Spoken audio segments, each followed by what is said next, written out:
So we're back again with now another NBA 2K20 My Team video, and this is another tip video because with 2K20 out for about a month now, there are quite a few ways to make MT, but I thought I should bring you guys the best way, in my opinion, to make MT because I've been doing this a little bit recently and it definitely does work. When you guys look at my team that I actually use, you're probably looking at it going, that's not great. But then you look at my best team and it's a little bit better. Oh, and also I need to add Wilt and Sidney Moncrief to this team. Wait on real quick just to flex a little bit more. There you go, full pink diamond. But the main thing is sure, I don't have too much MT, but when we have a look at my collection, I literally have every single card you can buy right now, except for Heat Check. I'm going to do the Heat Check collection when all the packs come out, just so then I get it at actually a reasonable price rather than it being scaled up so highly. But yeah, I've completed the whole current NBA, all the premium things. I've got all the legacy players, like even these ones, all the multi-dimensional, all the spotlights, and all the prime players too. So you guys can see I've kind of been grinding out, and if I sold all these players that I could sell, I would be at probably 3 million MT. But this collector level is the thing that I'm looking at most right now to try and get this Antoine Jamison. And when those Heat Check packs come out, you guys will see this collector level will go up quite quickly. So basically just there, I was saying I have a lot of MT, even though you can't really see it. And this is actually a way I've been making a bit of MT because I find it that easy. And yes, the way I do it is through card evolution. So when we have a look at this, there are a few cards that you can definitely evolve extremely easily. And there are also some that are very hard. So for example, this Jerome Kersey is a very hard card to evolve because he has 5 stages, and also all those stages are extremely difficult, which is the reason why there's really not too many diamond versions of him up at his full evolution, because it is just such a hard card to grind out. And sure, if you want to grind him from an emerald to this diamond, you will be making a lot of MT, but there's definitely easier ones to do, and I'm going to show you that. So if you guys have really good patience, then this Xavier McDaniel is definitely a good one to do because this man goes for over 100k as a diamond, and his amethyst only starts at about 50k, I'm pretty sure. You can probably get him on a bid or something for about 50k, so then that's an extra 50k if you're able to evolve him. But yet again, the evolution from amethyst to diamond is pretty hard because you have to score 1,500 points, which is definitely a lot, make 100 dunks and play 50 games. So that one's a little bit difficult, but the one that I've personally been grinding out is this Terrence Ross. So this card starts out at a ruby and then he goes up to a diamond when you get those 3 stars of evolution. I think that makes sense. So to buy him, he goes for about 12k on bid if you're lucky, and then just the first evolution of him sells for about 50 to 60k. Right now I could probably sell it for about 65, which definitely isn't too bad, and that's pretty much what I've been doing. So right now I do have the amethyst version of the card because I just evolved one. So this right here is when you get 1 star with this Terrence Ross, and look, to get to 2 stars it really isn't too hard at all. 800 points is not too much, 100 threes isn't too bad, 50 steals is a little bit harder, but all I've been doing is using the ruby version, and once I get to the amethyst then I just sell it instantly. So here we go, now we have the amethyst one in my auctions, and then I'm just going to put it up for 65k because I just evolved him and I may as well just put it up and try and get this MT. So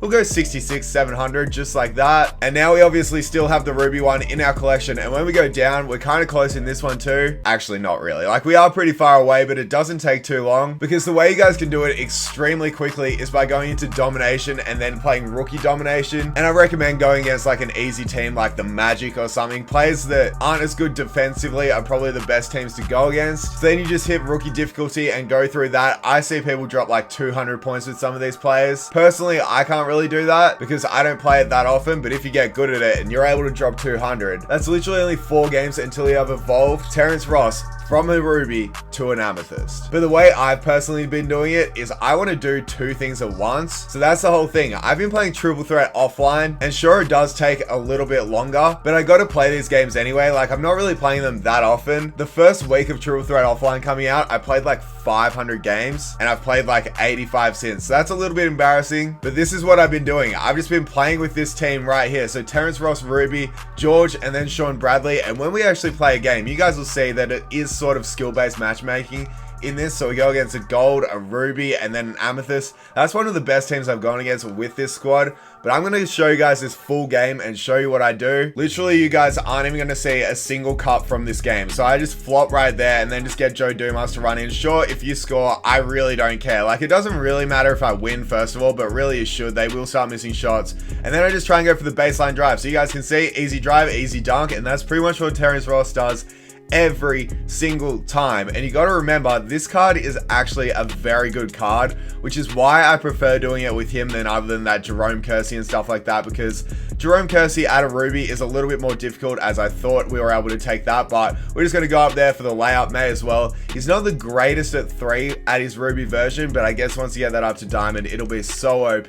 So this is all I do. I literally just try and get Terrence Ross up to 1 star as an Amethyst, and then I just sell him, and it's an easy like 30k extra onto what I was doing in Triple Threat offline. So you can see here, he's playing quite a bit better defense, so then I just call a screen for the inside, get him to hit it, and then that's a way too deep 3. Somehow that went in. That had to have been like flexible release, because that was not a good release at all, but we got the green. And you guys can see, I told you I was going to do this whole game with just commentary the whole way through. So there we flop, and finally he misses. I'm not going to pass this instantly actually, because that probably would have been a turnover, but we just get the pump fake here, then take it with the left. It looks like Joe Dumas is playing pretty good defense, but we did get the foul there. I don't know, I don't really commentate this long in gameplay, so it's kind of weird me doing this right now, but maybe you guys enjoy it. I'm not sure. We'll take a 3 there, and not a bad shot. It does end up missing. Wow, okay, so usually each of these games takes me about 4 minutes, and the whole reason it takes me that long is because I just flop, let them score, and sometimes they'll miss that shot.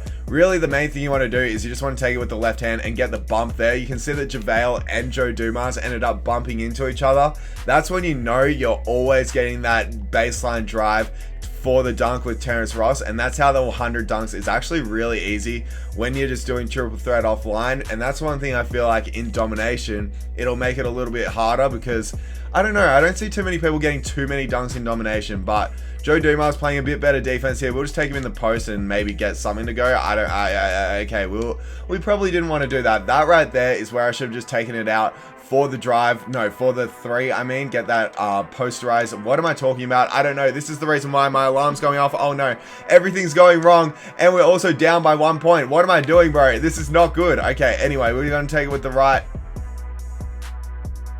And there we go with another 2 points. I don't know. Sometimes you have good games where it'll take like 3 minutes. Other games you have games that'll take like 6 minutes. So, you know, it's all right. It's like things do happen. I don't know how in the world he got that rebound. Wowee. Anyway, we're going to get this board here. And then Sean Bradley picks it off. And then we're going to kick it to Terrence Ross. Take the pump fake. Take the 3. Easy bucket. No, he missed. But we get the rebound again. And then we're going to take another 3. That one's going to go in though, because this card is a monster.